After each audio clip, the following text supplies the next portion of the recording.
అదే పిల్లగాన్ని ఇట్లా తీసుకొని పోయినా వద్దు అనంగా కూడా చెడ్డేయమంటే కూడా వేయలేదు, వట్టిగానే ఉన్నాడు. వీడు ఈ చేతిలో పట్టుకున్న, ఈ చేతిలో ఫోన్ ఉంది, నా అక్కడ దాకా ఎత్తుకొని పోయినా గాన్నే దించిన. పిల్లోళ్ళు వచ్చేదాకా తెలియదు, ఇట్లా గుండ్రగా తిరిగి టచ్ ఇట్లా పిర్ర అందుకుంది. అదే సైలెన్స్గా చిన్న కుక్క ఇక్కడ పుండైంది దానికి, కుక్కకు కూడా ఇట్లా చేతందుకొని కొట్టిన. నన్ను అందుకునేదానికి వచ్చింది, నన్ను అందుకునేదానికి వచ్చినా కొడితే అక్క కొట్టు కొట్టు అంటే శాలలో తులసి ఒక కట్టెతోటి ఇట్లా అడి అని బెదిరించింది.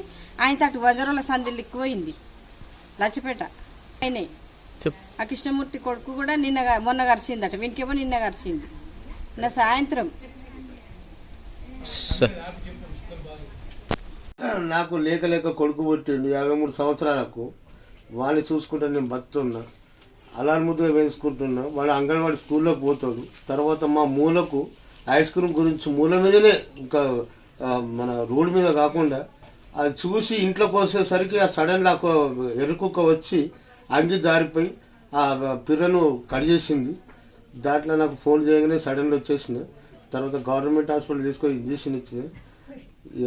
వీధి కుక్కలు మాత్రం గ్రామ పెద్దలు పట్టించుకొని తీసేయగలరని మనం చేస్తాం. ఆడుకోవాలంటే చాలా కష్టం ఉన్నది. గ్రామ పెద్దలు పట్టించుకొని వీధి కుక్కలు తీసేయాలని మనం చేస్తున్నాం.